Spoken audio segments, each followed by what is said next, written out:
Hello everyone, I am Kishor Karsekar. तो इस video में हम बात करने वाले हैं MST CET marks and JEE के मार्क्स।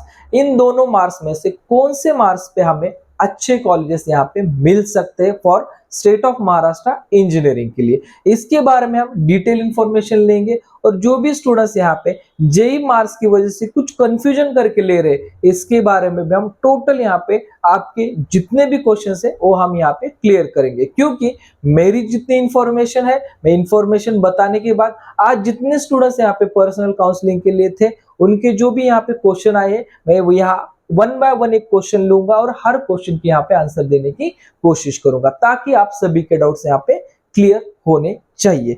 तो बहुत सारे ऐसे स्टूडेंट्स हैं जो हमारे चैनल को जस्ट आज ही व्यू कर रहे हैं, तो उन सभी के लिए मेरी एक रिक्वेस्ट है, आप प्लीज यहाँ पे सब्सक्राइब कीजिए। और जो भी यहाँ पे स्टूडेंट्स है Telegram as well as WhatsApp group पे भी हमें यहाँ पे फॉलो कर सकते हैं, कि जिस ग्रुप पे हम यहाँ पे डेली जो भी आपकी इंजीनियरिंग प्रोसेस के अपडेट्स है, आपके एडमिशन स्टार्ट से लेके आपकी एडमिशन प्रोसेस खत्म हो जाने तक हम यहाँ पे प्रोवाइड करते हैं। साथ ही हमारी इंजीनियरिंग काउंसलिंग की हैंडबुक भी है।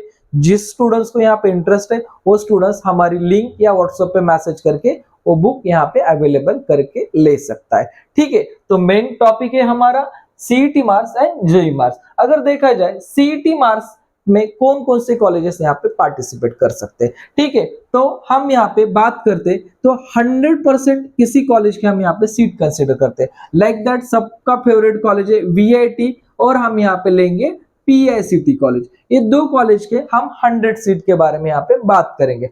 100 सीट में यहाँ पे जो भी बायफर्गेशन होता है या जो भी सीईटी का सीट मैट्रिक्स आता है, ये कैसा आता है, इसके बारे में हम डिटेल इंफॉर्मेशन लेंगे। तो यहाँ पे हम लेंगे सीईटी और यहाँ पे हम लेंगे जेई मेंस। ठीक है, तो जो भी सीईटी के थ्रू यहाँ पे स्टूडेंट्स अप्लाई कर रहे हैं, उन स्टूडेंट्स के लिए जो सीट रहने वाली है वो सीट रहने वाली है 85% इन दोनों कॉलेजेस में। ठीक है, वीआईटी एंड पीआईसीटी हम एग्जांपल के लिए ले रहे हैं, बाद में मैं आपको सब पॉइंट क्लियर कर दूंगा। तो सीईटी के 85% और जेई मेंस की आपकी 50% आपकी यहाँ पे सीट रहने वाली। इस सीट का जो भी अभी अलग बायफर्गेशन हो जाता है, वो बायफर्गेशन होगा ओपन के लिए। उसके पहले हम बात करेंगे 70% के लिए और 30% के लिए। उसके बाद हम बात करेंगे 70-30 में ओपन के लिए और यहाँ पे कैटेगरी के लिए। इसमें भी सेम ओपन आ जाएगा और यहाँ पे कैटेगरी आ जाएगी। ये आपका एमएसटी सीईटी का बायफर्गेशन हो जाता है। इसी में ही आपका फिजिकल हैंडीकैप, डिफेंस, ऑर्फन, ये जो भी रिजर्वेशन है वो रिजर्वेशन यहाँ पे इंक्लूड किए जाते हैं। लेकिन जो जेईई मेंस का कट ऑफ रहता है या जेईई मेंस का जो भी कोटा रहता है, इसमें ओनली वन यहाँ पे ऑल इंडिया रैंक के ही स्टूडेंट्स यहाँ पे कंसीडर किए जाते हैं। यानी कि यहाँ पे कोई भी अलग सा रिजर्वेशन नहीं रहता। यहाँ पे जो भी एडमिशन रहता है on the basis of all India ranking. ठीक है, इसके लिए कोई रिजर्वेशन, कैटेगरी वगैरह यहाँ पे कुछ भी यहाँ पे एप्लीकेबल नहीं है। तो यहाँ पे स्टूडेंट्स का एक क्वेश्चन आएगा कि हम कैटेगरी से, तो हमें यहाँ से अगर हमने एडमिशन ले लिया तो हमें कैटेगरी बेनिफिट मिलेंगे क्या, इसके बारे में मैं आपको आगे डिटेल इंफॉर्मेशन दे दूंगा।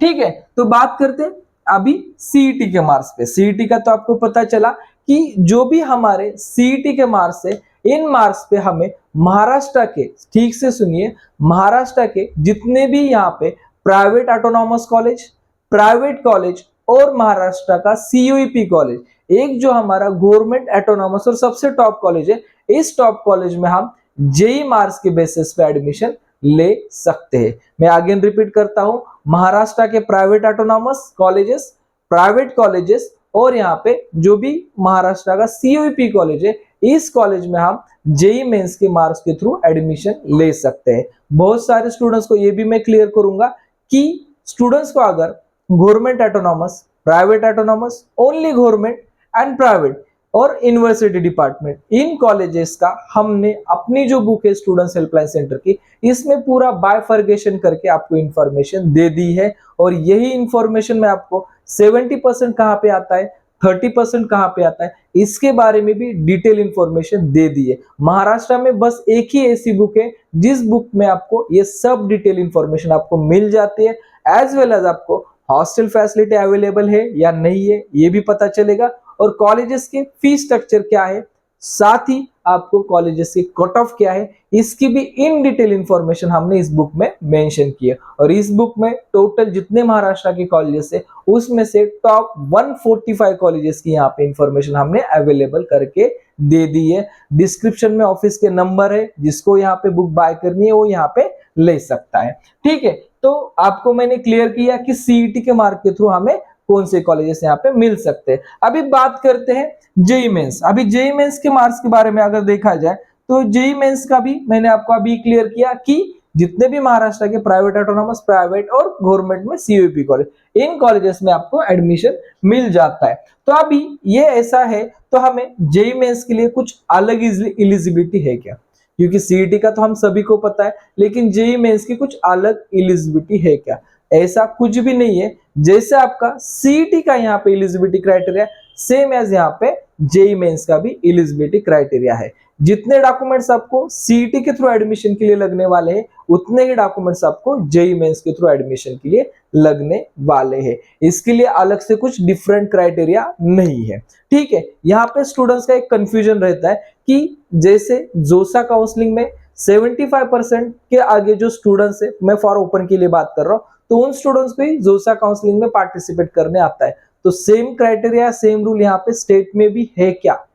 तो ठीक से सुनिए, स्टेट काउंसलिंग के लिए अगर आपको पार्टिसिपेट करना है तो कैटेगरी स्टूडेंट्स के लिए यहाँ पे 120 मार्क्स और ओपन कैटेगरी स्टूडेंट्स के लिए यहाँ पे 135 मार्क्स अगर है तो आप इस प्रोसेस में पार्टिसिपेट कर सकते हैं।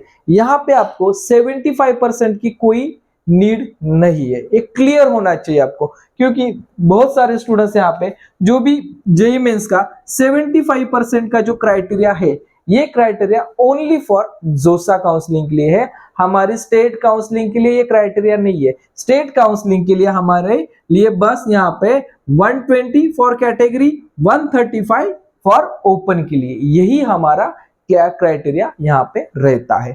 तो बाद में बात करते हैं। और एक कंफ्यूजन है स्टूडेंट्स का कि अगर जेईई मेंस के थ्रू मुझे किसी कॉलेज में एडमिशन मिला, ठीक है, on the basis of JEE mains mark, इस पे अगर मुझे एडमिशन मिलता है तो मुझे कैटेगरी बेनिफिट मिलेगा क्या? सबसे इंपॉर्टेंट पार्ट आता है कैटेगरी बेनिफिट मिलेगा क्या? तो मैं तो एससी से हूं, एसटी से हूं, एनटी है, बीजे है, ओबीसी है, या मेरे पास ईडब्ल्यू सर्टिफिकेट है, तो अगर मुझे ये सीट मिलती है तो मैं कैटेगरी बेनिफिट के लिए एलिजिबल हूं क्या? यस, आप यहाँ पे जो स्टूडेंट सीईटी से ले रहे हैं उनके लिए भी कैटेगरी बेनिफिट मिलेगा, और जो स्टूडेंट्स का seat allotment type all India का है उन स्टूडेंट्स को भी यहाँ पे कैटेगरी बेनिफिट 100% मिलेंगे। कोई डिफरेंट नहीं होता यहाँ पे, बस सीट अलॉटमेंट टाइप आपका ऑल इंडिया रहेगा, और जो कैटेगरी बेनिफिट है तो जो सीईटी वाले के लिए है वही बेनिफिट आपको जेईई मेंस के वाले के लिए भी यहाँ पे होने वाले हैं। ये सबसे इंपॉर्टेंट पार्ट यहाँ पे है, क्योंकि स्टूडेंट्स यहाँ पे थोड़ा सा कंफ्यूज होते हैं। तो मुझे ऐसा लगता है कि जो मुझे इंफॉर्मेशन देनी थी मैंने यहाँ पे दे दी है, और मैं अभी यहाँ पे ले लूंगा कि कुछ स्टूडेंट्स के जो आज विद पर्सनल काउंसलिंग के लिए स्टूडेंट्स है, वो आने के बाद कुछ यहाँ पे उनका कंफ्यूजन था, वो मैं आपको वन बाय वन यहाँ पे एक एक क्वेश्चन पढ़ के दिखाऊंगा, और आपके भी यहाँ पे डाउट्स मैं यहाँ पे क्लियर करूंगा।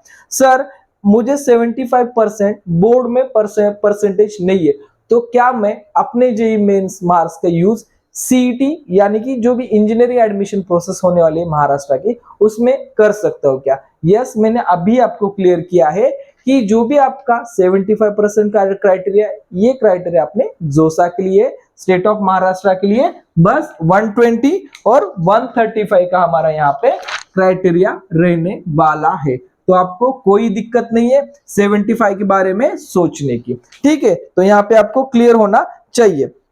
जेईई मेंस मार्क्स, यहाँ पे एक इंपॉर्टेंट पार्ट आता है। बहुत सारे ऐसे स्टूडेंट्स हैं जिन स्टूडेंट्स को जेईई मेंस में बहुत कम मार्क्स है और सीईटी में ज्यादा मार्क्स है, तो मैं जेईई मेंस मार्क्स अगर प्रोसेस में अप्लाई नहीं किया तो चल सकता है क्या? तो मेरा आंसर यहाँ पे होगा नो, क्योंकि आपको दोनों भी मार्क्स यहाँ पे अप्लाई करने, क्योंकि 85% सीट फिल की जाती है सीईटी के मार्क्स पे और 15% सीट फिलअप की जाती है अपने जेईई के मार्क्स पे। तो आप अगर ये दोनों भी मार्क्स यहाँ पे फिलअप करते हैं तो जो आपने सीईटी सेल का जो सॉफ्टवेयर का एल्गोरिदम है, तो आपको जहां पे वैकेंसी ज्यादा हो रही है, जहां पे आपको सीट अच्छे कॉलेजेस में मिलेगी, वो मार्क पिक करके आपको यहाँ पे टॉप कॉलेज दिला सकता है। लाइक दैट, जैसे एक एग्जांपल मैं देता हूँ, किसी स्टूडेंट्स को सीईटी में 75 है और किसी स्टूडेंट्स को यहाँ पे ऑल इंडिया में 72 है, यानी कि जेईई मेंस में।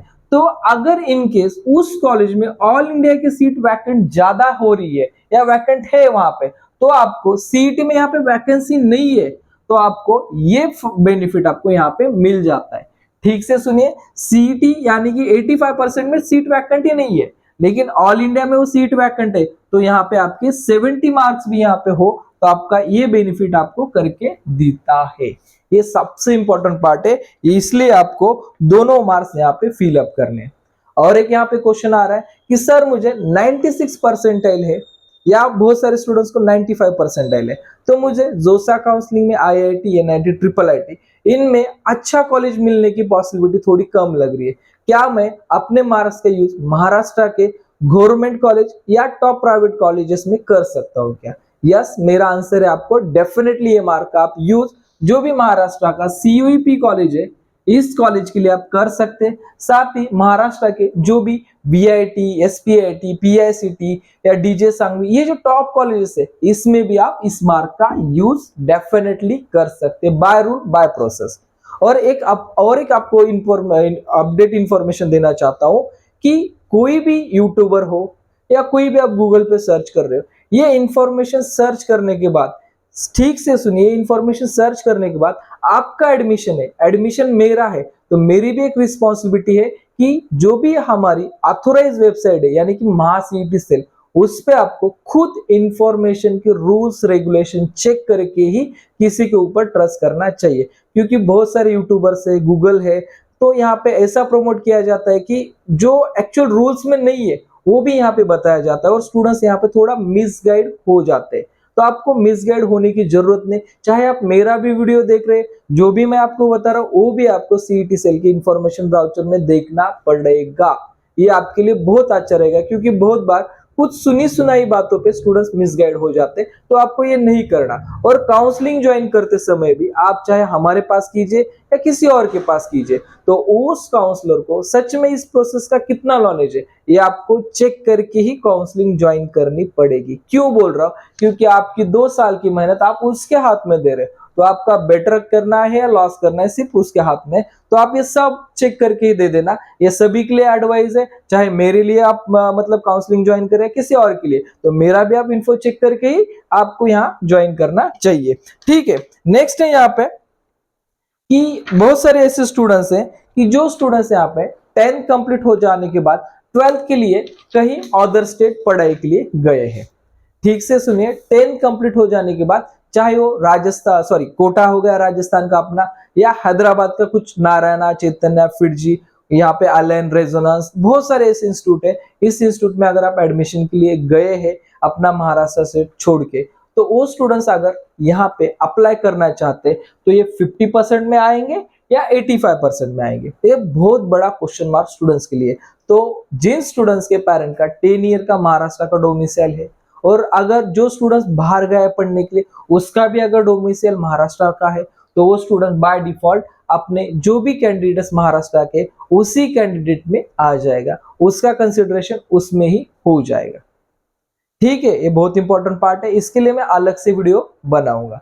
बाद में जो स्टूडेंट्स महाराष्ट्र के नहीं है लेकिन महाराष्ट्र में उनका एडमिशन चाहिए, यानी कि डोमिसाइल फ्री एडमिशन चाहिए इंजीनियरिंग में, तो आप ओनली वन वे है, आपको जेईई मेंस के थ्रू आप यहाँ पे एप्लीकेशन कर सकते हैं। बहुत सारे स्टूडेंट्स का एक और डाउट आ रहा था कि सर मुझे परसेंटाइल के अकॉर्डिंग कॉलेज चॉइस करने हैं या रैंक अकॉर्डिंग, तो इसके लिए मैं अलग से इन डिटेल, जैसे आज जेईई मेंस और सीईटी के बारे में बताया, ऐसा ही एक इंफॉर्मेटिव वीडियो आपके साथ में शेयर करूंगा नेक्स्ट डे में कि आपको जेईई के थ्रू मतलब परसेंटाइल के थ्रू कॉलेजेस का चॉइस करना चाहिए या रैंक के थ्रू। ये बहुत इंपॉर्टेंट पार्ट है, क्यों? जब हम प्रेफरेंस यानी कि चॉइस फिलिंग करते तब ये बहुत ज्यादा मैटर करता है। तो इसकी इन डिटेल इंफॉर्मेशन मैं आपको कल के वीडियो में दे दूंगा। साथ ही जो स्टूडेंट्स महाराष्ट्र स्टेट के बाहर 12th कर चुके उनके लिए भी क्या रहेगा, इसके बारे में हम कल इन डिटेल इंफॉर्मेशन लेंगे। सभी के लिए 1 सेकंड रिक्वेस्ट करता हूँ, चैनल न्यू है, ऑलरेडी स्टूडेंट्स